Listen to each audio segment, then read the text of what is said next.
Hello everyone, I am Ashish Mishra, Assistant Professor in the Department of Pharmacology from Apex Institute of Pharmacy Mirzapur, welcoming you all in this presentation. Today, I am going to discuss about endocrine system. So, let's start with the topic endocrine system. So basically endocrine system that consists of glands and group of capillaries which helps to diffusion of hormones directly into the bloodstream, and that's why it is also called ductless gland. Basically, the endocrine system helps to coordinate the functions of all body system by releasing the mediators called hormones. Hormones is a mediator molecule that is released in one part of the body but regulates the activity of cells in other parts of the body. Now when we talk about the number of glands categorized under endocrine system, the named are pituitary gland, thyroid gland, parathyroid gland, adrenal gland, pancreas, thymus. That is when we talk about the pituitary gland, so pituitary gland was also called the master endocrine gland that regulate other endocrine glands also. As we all know that the pituitary gland itself has a master called the hypothalamus. This small region of the brain below the thalamus is a major link between the nervous and endocrine system. Basically, the pituitary gland is a P-shaped structure that attached to the hypothalamus by means of funnel-shaped structure. It consists of two parts, adenohypophysis and neurohypophysis. Adenohypophysis called anterior lobe, it is influenced by hormones that come from the hypothalamus, and neurohypophysis, it is a posterior lobe, it is basically influenced by the nervous system like neurons which carry the hormones directly from the hypothalamic nuclei for the storage of posterior lobe. Now the different hormones released from the anterior lobe, intermediate lobe and posterior lobe. Basically, the anterior lobe related hormones are growth hormone, prolactin, thyroid stimulating hormone, adrenocorticotropic hormone, follicle stimulating hormone, luteinizing hormone. The intermediate lobe are A and B melanocyte stimulating hormone, and last is a posterior lobe. The related hormones associated with the posterior lobe are vasopressin, also called antidiuretic hormone, and oxytocin. Now let's start with the growth hormone. Basically, the growth hormone is the important hormone released by the anterior lobe. Basically, it stimulates the growth of bones, cartilage and connective tissue. Now the somatomedins are synthesized in liver in response to the stimulation by the growth hormone. Basically, in the effect of growth hormone on the skeletal growth are promoted by the somatomedin. This is a diagram represent how the growth hormone released from the pituitary gland and helps to growth and development of the body. As well as growth hormone also effect on the protein and mineral metabolism. Basically, it is a protein anabolic hormone and it increases the calcium absorption from GIT and also decrease the sodium, potassium, calcium and phosphorus excretion from the kidney. On the carbohydrate metabolism, it produces hyperglycemia, as well as it also increases the mobilization of fats from the adipose tissue. When we talk about the regulation of the growth hormone, basically it is controlled under the two hypothalamic hormone, that is a growth hormone releasing hormone and growth hormone inhibiting hormone. Basically, the various factors stimulate the GHRH release like exercise and stress, as well as the decrease in growth hormone secretion work by release of growth hormone inhibiting hormone, also called somatostatin. Now the second important hormone is the prolactin. It's the most important hormone. Basically it initiate and maintain the milk production by the mammary gland. Basically prolactin plays an important role in the maintenance of various hormones that further promote the milk production. How the hypothalamus regulate the prolactin secretion? Basically they secrete both inhibitory and excitatory hormone that regulate the secretion of prolactin. As a stimulating factors, they act via stimulating prolactin releasing factor, that is exercise, emotional stress, pregnancy. These are the factors that stimulate the release of prolactin. As well as the dopamine is important hormone, basically called a prolactin inhibiting hormone, which inhibit the release of prolactins from the anterior pituitary most of the time. And basically dopamine may be the most important factor, and each month just before the menstruation begins, the secretion of prolactin inhibiting hormones diminishes and the blood level of prolactin rises, but not enough to stimulate milk production. Third is a thyroid stimulating hormone. Basically it stimulates the synthesis and secretion of the two thyroid hormones, that is a triiodothyronine T3 and thyroxine T4, both produced by the thyroid gland. Basically these are the two important hormones that controls the secretion of thyroid hormones. Now this diagram demonstrate the thyroid gland. Basically it have two lobes, and from there they secretes the important hormones. Now the adrenocorticotropic hormone, basically the corticotropes will secrete mainly adrenocorticotropic hormone, that is called ACTH, which controls the production and secretion of cortisol and other glucocorticoids by the cortex of the adrenal gland.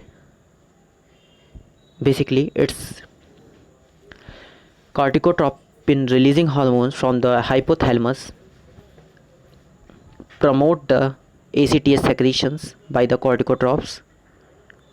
Various stimuli such as stress events, low blood glucose level, as well as physical trauma, and various cytokines that is produced by the macrophages also enhance the release of ACTH. Now the follicle stimulating hormone, it is an important hormone, and it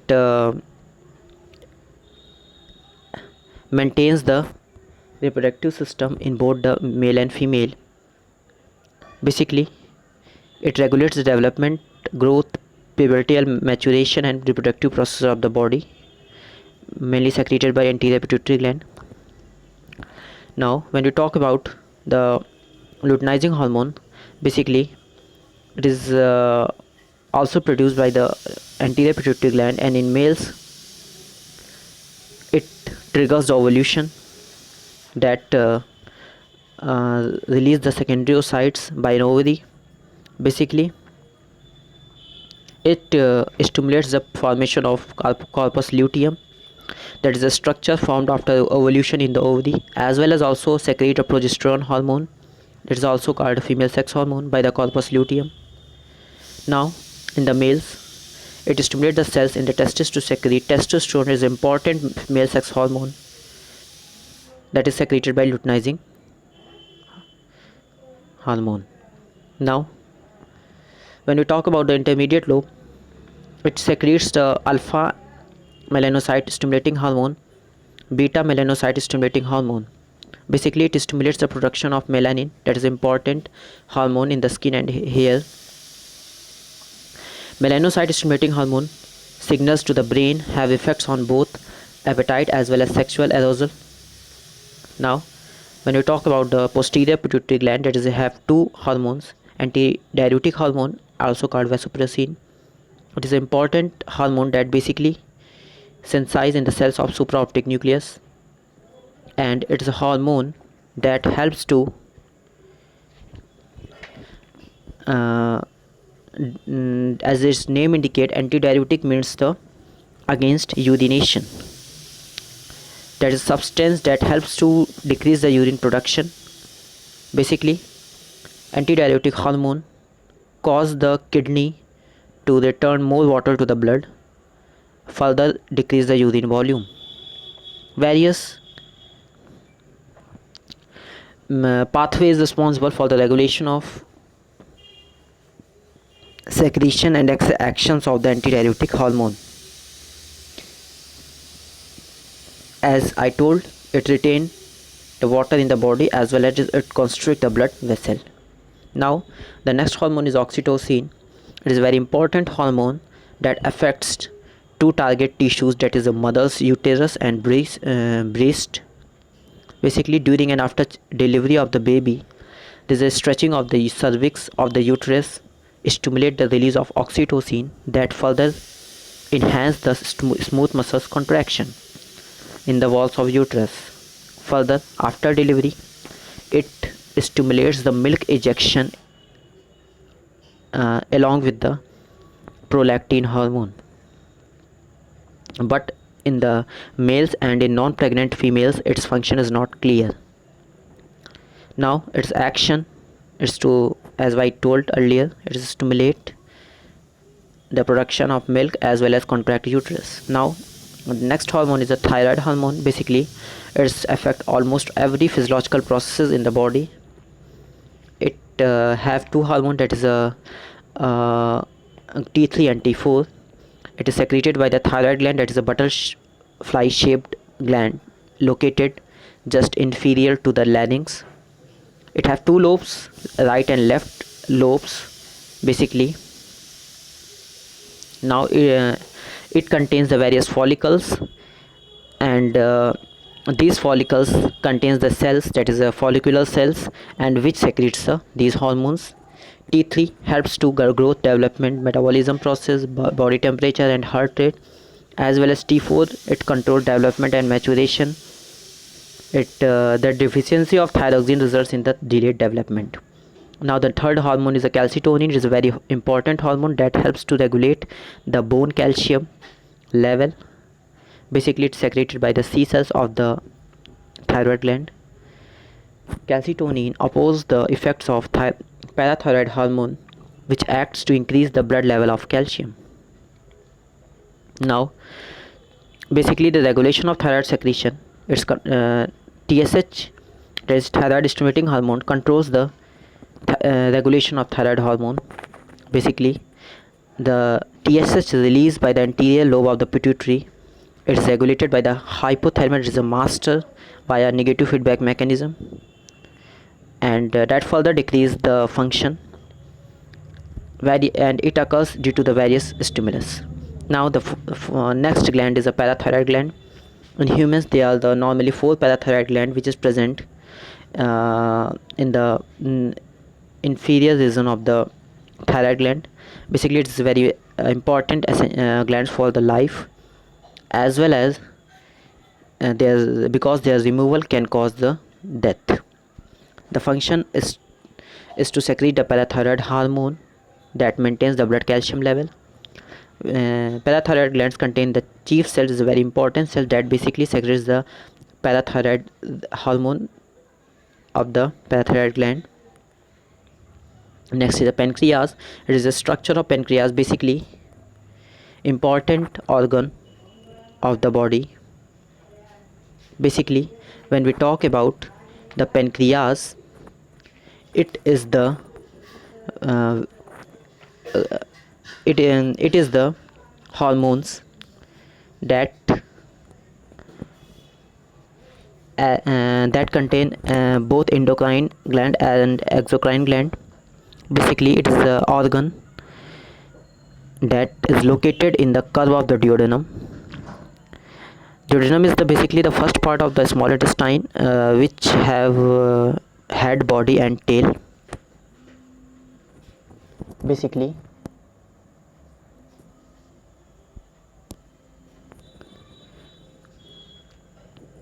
now when we talk about the pancreas,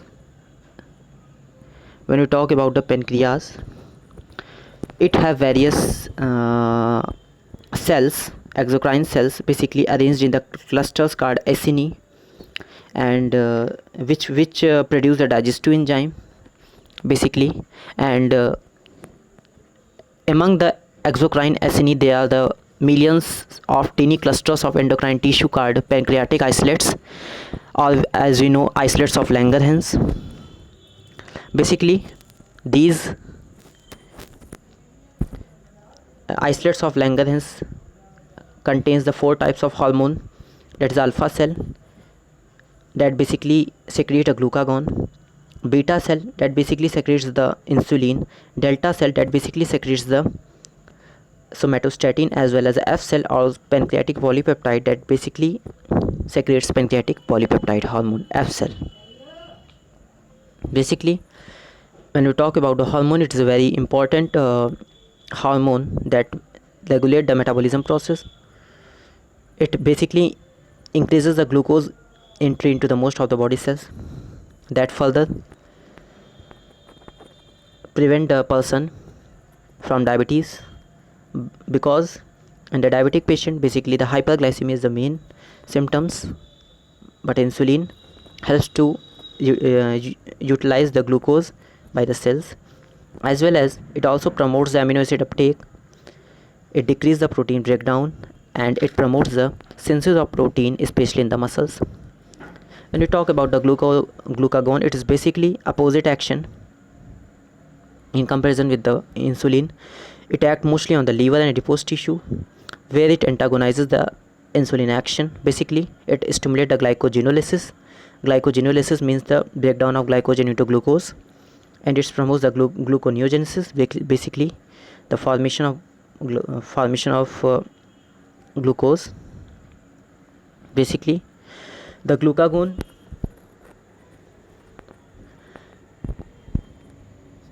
promote the glucose level that further cause the hyperglycemic condition. Now the third is the somatostatin. It is an inhibitory hormone that basically inhibit the both the hormones, that is insulin and glucagon. It regulates the endocrine and nervous system functions. It is a widely distributed throughout the body. Now when we talk about the next gland, adrenal gland, there are 2 adrenal glands, that is it have 2 parts, cortex and medulla, basically located near the upper part of the kidney. It have when we talk about their length, 4 centimeter long and 3 centimeter thick. As we told, it has 2 parts, cortex and medulla. So cortex secretes 3 hormones: glucocorticoids, mineralocorticoids, sex hormone, that are collectively known as adrenocorticoids. Now next is the glucocorticoids. So glucocorticoids related hormones are the cortisol, corticosterone and cortisone, that is basically essential for the life, regulating metabolism and stress, and their release are in high between the 4 to 8 am in the morning, but during the midnight their release is low. Now the effect is to promote the gluconeogenesis, lipolysis, as well as it have also some pharmacological therapeutic uses, that is anti-inflammatory action. It suppresses the immune response, it suppresses the response of tissue to injury, as well as it delay wound healing, so it have negatively impact on the body. Now when we talk about the mineralocorticoids, that is aldosterone. It is a main mineralocorticoid, basically helps to regulate the water and electrolyte balance. Basically, next hormone is a sex hormone. Is a main hormone is androgen that helps to maintain the puberty in the males, and in the testis it stimulates the testosterone production, as well as in ovary it stimulates the estrogen production. Basically, now when we talk about the adrenal medulla, it is surrounded by the cortex. It is produced by two hormones, that is adrenaline and noradrenaline. What is adrenaline? Adrenaline and noradrenaline are the hormones that is released into the blood.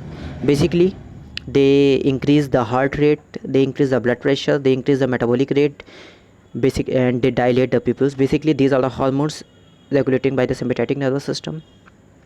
Now the next is the thymus gland.